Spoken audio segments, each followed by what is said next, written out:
महोदय, अभी कुछ दिन पहले बीजेपी का एक बहुत बड़ा नेता मिला मेरे को।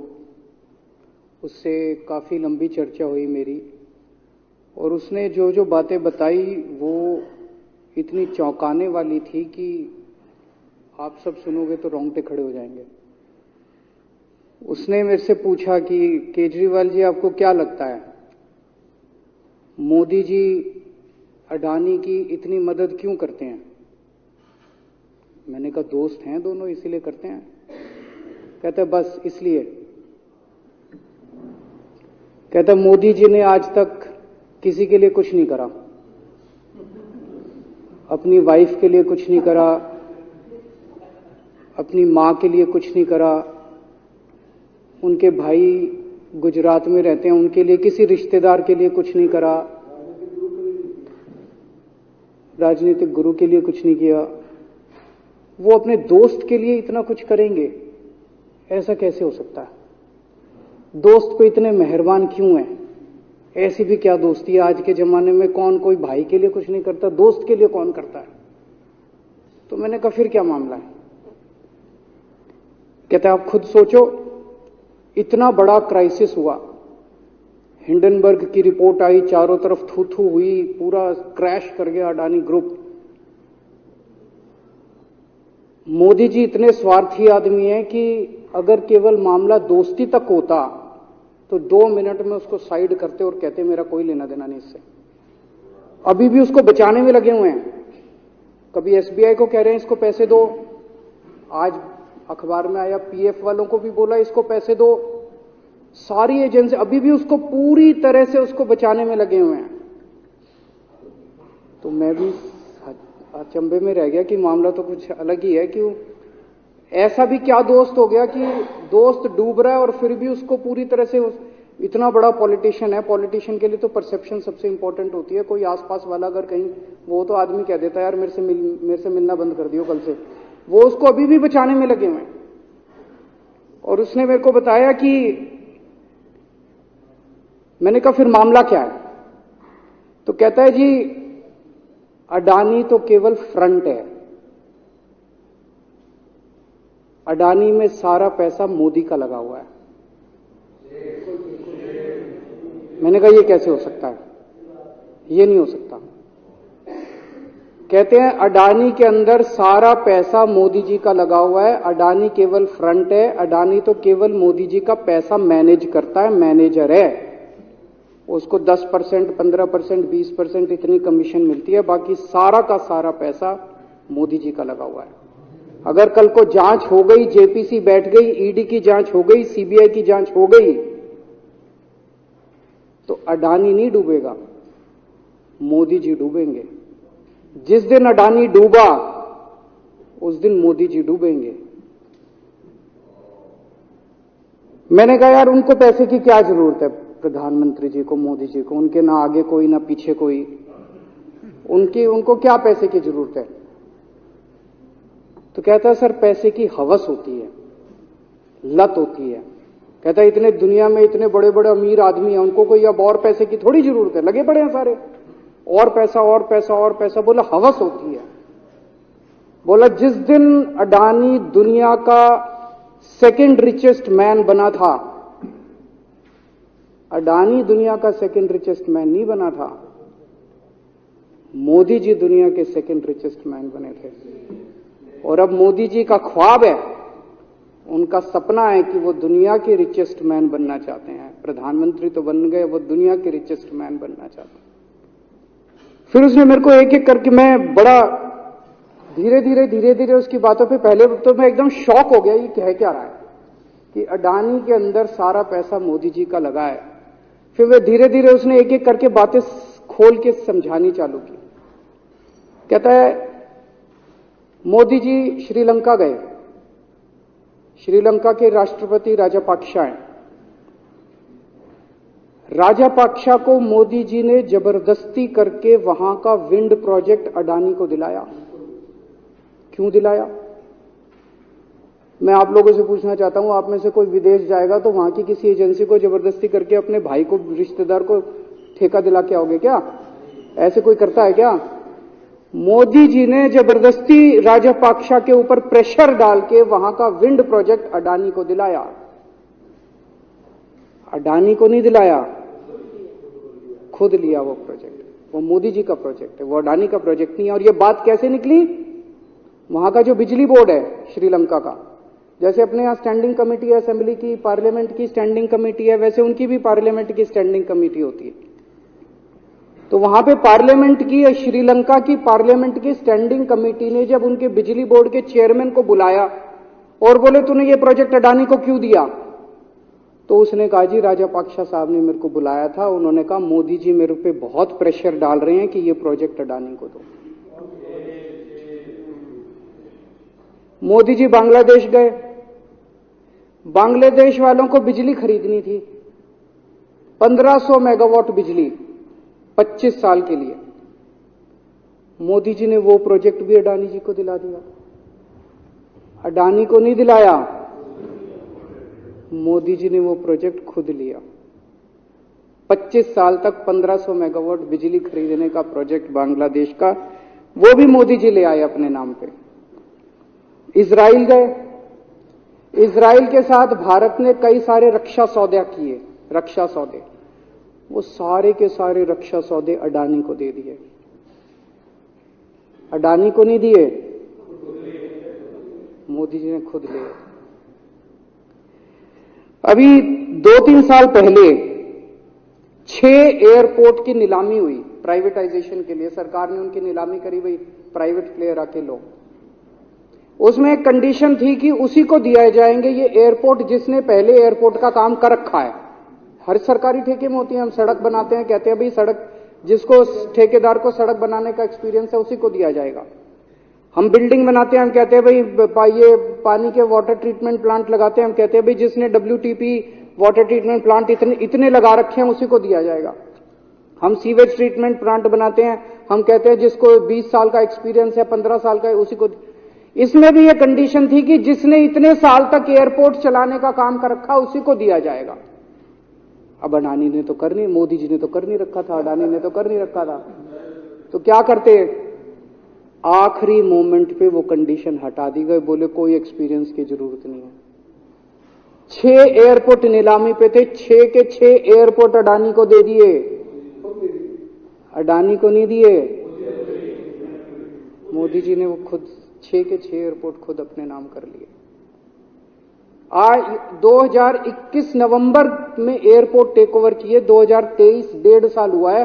1.5 साल के अंदर आज एयरपोर्ट का 30%, पूरे देश का एयरपोर्ट का जितना धंधा है, बिजनेस है, उसका 30% बिजनेस जो है वो मोदी जी के पास है। 30%, 1.5 साल के अंदर इतना बड़ा भारत देश, इतने एयरपोर्ट, 30% एयरपोर्ट का बिजनेस आज मोदी जी के पास है। एक और बड़ी इंटरेस्टिंग चीज हो रही है, ये ईडी और सीबीआई को इस्तेमाल करके बंदूक यहां रख के लोगों की फैक्ट्रियां छीनी जा रही हैं। मतलब 10 अक्टूबर 2018 को 10 अक्टूबर 2018 को कृष्णापट्टनम पोर्ट के ऊपर इनकम टैक्स की रेड हुई और 6 अप्रैल 2020 को 1.5 साल बाद वो पूरा एयरपोर्ट अडानी ने खरीद लिया। उसके यहां बंदूक रख के उसको कहा या तो दे दे और या जेल। तो वो अडानी ने नहीं खरीदा, वो मोदी जी के पास चला गया कृष्णापट्टनम एयरपोर्ट। 10 दिसंबर 2020 को एसीसी और अंबुजा सीमेंट पे रेड हुई और 2 साल बाद 16 अक्टूबर 2022 को दोनों सीमेंट प्लांट मोदी जी के पास चले गए। 2020 जुलाई को मुंबई एयरपोर्ट का मालिक था जीवीके, उसके ऊपर सीबीआई और ईडी की रेड हुई, एफआईआर हुई और 1 महीने बाद मुंबई एयरपोर्ट जो है वो मोदी जी के पास चला गया, अडानी के पास चला गया। तो ईडी और सीबीआई पे रेड कराते हैं, उसको धमकाते हैं फैक्ट्री वाले को, कंपनी वाले को कि या तो जेल जा और या तेरी फैक्ट्री हमको दे दे। ये इधर तो सुनते थे हरियाणा की तरफ एक ट्रिची, इधर इसकी फैक्ट्री भी छीन ली, पंजाब में भी सुनते थे इसकी भी फैक्ट्री छीन ली, इसकी पूरे देश के अंदर ये इतनी गुंडागर्दी मची पड़ी है कि ईडी की रेड करा देते हैं, सीबीआई की रेड करा देते हैं, यहां बंदूक रखते हैं और कहते हैं या तो फैक्ट्री दे दे और या जेल जा। ये क्या चल क्या रहा है इस देश के अंदर? इन्होंने अभी थोड़े दिन पहले ऑर्डर निकाला कि सारे जितने पावर प्लांट हैं, जितनी राज्य सरकारें हैं, पंजाब सरकार की, हमारी जो सरकार है, उनके पास भी ऑर्डर आया, सारी सरकारों को जितना उनका कोयले की रिक्वायरमेंट है उसमें से 10% कोयला इंपोर्टेड इस्तेमाल करना पड़ेगा। और इंपोर्ट केवल मोदी जी करते थे, अडानी करता था। तो इसका मतलब आपको 10% अपना कोयला कंपलसरी, जरूरत नहीं है आपको कोयले की, लेकिन 10% कोयला आपको अडानी से खरीदना पड़ेगा। हमारे देश का कोयला 2000 रुपए टन है, इंपोर्टेड कोयला 20,000 रुपए टन है। 10 गुना दाम के ऊपर आपको अडानी से यानी कि मोदी जी से कोयला खरीदना पड़ेगा। इन्होंने सुप्रीम कोर्ट का एक और, जब कोयला घोटाला हुआ था अपने देश के अंदर, तो सुप्रीम कोर्ट ने आदेश दिया था कि अब कोयले की खदानें किसी भी प्राइवेट वाले को नहीं दी जाएंगी, सारी खदानें सरकारें। तो इन्होंने कुछ खदानें राजस्थान सरकार को दे दी, कुछ खदानें छत्तीसगढ़ सरकार को, कुछ खदानें पंजाब सरकार को, सरकारों में बांट दी। बाकी पूरे देश में केवल राज्य सरकारों के पास खदानें हैं। केवल अडानी के केस में उन्होंने एक्सेप्शन करके अडानी को कोयले की खदानें दे दी और उसमें भी ऑर्डर कर दिया कि 4000 कैलोरी से कम वाला कोयला जो है उसको रिजेक्टेड माल माना जाएगा, जबकि वो सबसे अच्छा कोयला माना जाता है और वो रिजेक्टेड माल इसको फ्री में मिलता है। तो कम से कम 2800 करोड़ रुपए का कोयला हर साल फ्री में मोदी जी ले जाते हैं। 2800 करोड़ रुपए का कोयला हमारी खदानों से हर साल मोदी जी निकाल के ले जाते हैं।